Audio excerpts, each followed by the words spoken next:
जो दूसरों के लिए कुआं खोदता है उसमें स्वयं गिरता है। एक बादशाह के महल की चारदीवारी के अंदर एक वजीर और एक कारिंदा रहता था। वजीर और कारिंदे के पुत्र में गहरी दोस्ती थी। हम उम्र होने के कारण दोनों एक साथ खेलते पढ़ते थे। वजीर के कहने पर कारिंदे का लड़का उसके सब काम कर देता था। वह वजीर को चाचा कहकर पुकारता था। बादशाह कारिंदे के पुत्र को बहुत प्रेम करते थे। बादशाह के कोई संतान नहीं थी, इसलिए वे कारिंदे के पुत्र को अपने पुत्र के समान ही समझते थे। बादशाह ने उसे महल और दरबार में आने जाने की पूरी छूट दे रखी थी।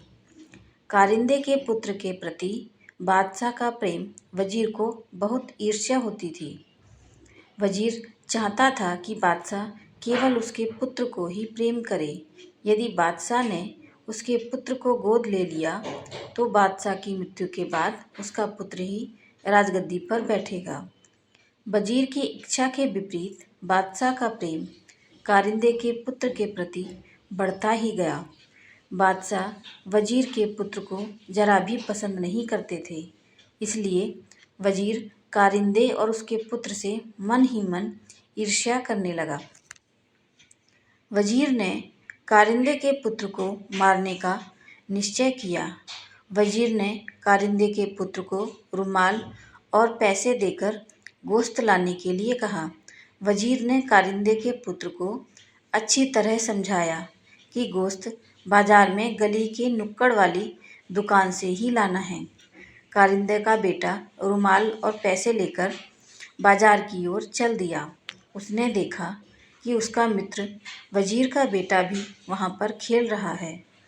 वजीर के लड़के ने कारिंदे के पुत्र से कहा कि तुम जरा मेरा दाव खेलो, मैं जाकर गोश्त ले आऊँगा। कारिंदे के पुत्र ने उसे पैसे और रुमाल देकर दुकान का पता बता दिया। इस प्रकार वजीर का पुत्र गोश्त लेने चला गया और कारिंदे का पुत्र दाव खेलने लगा। वजीर के पुत्र ने दुकानदार को पैसे और रुमाल देकर कहा कि इसमें गोश्त बांध दो। कसाई ने रुमाल में बने हुए निशान को पहचान लिया। इस रुमाल को वजीर ने कसाई को दिखाते हुए कहा था कि जो लड़का इस रुमाल को लेकर गोश्त लेने आए, तुम उसे मौत के घाट उतार देना। कारिंदे के पुत्र को मारने के लिए वजीर ने कसाई को पैसे भी दिए थे। कसाई ने अंदर भट्टी जलाकर सारी तैयारी पहले ही कर ली थी। कसाई ने रुमाल और पैसे लेकर उस लड़के को वहाँ बैठने के लिए कहा और स्वयं अंदर गोश्त लेने चला गया। तभी वहाँ पर लड़का भी चला गया। कसाई ने तुरंत उस लड़के को उठाकर जलती हुई भट्टी में झोंक दिया। कारिंदे का पुत्र अपना दांव खेलकर अपने घर जा रहा था कि रास्ते में वजीर मिल गया। कारिंदे के पुत्र ने पूछा, चाचा, भैया गोश्त लेकर ले आया? इतना सुनकर वजीर के पैरों के नीचे से जमीन खिसक गई। तभी कारिंदे के पुत्र ने कहा, चाचा, भैया ने मुझसे रुमाल और पैसे ले लिए थे और कहा कि तुम मेरा दांव खेल लो, मैं गोश्त लेकर घर चला जाऊंगा। मैंने भैया को दुकान का पता भी बता दिया था। वजीर की आंखों के आगे अंधेरा छा गया और उसके मुख से एक शब्द भी नहीं निकला। अपने पुत्र को याद करता हुआ वजीर अपने घर चला गया।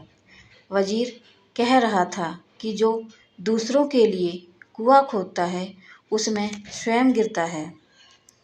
इस कहानी से हमें यही सीख मिलती है कि हमें कभी किसी का भी बुरा नहीं करना चाहिए।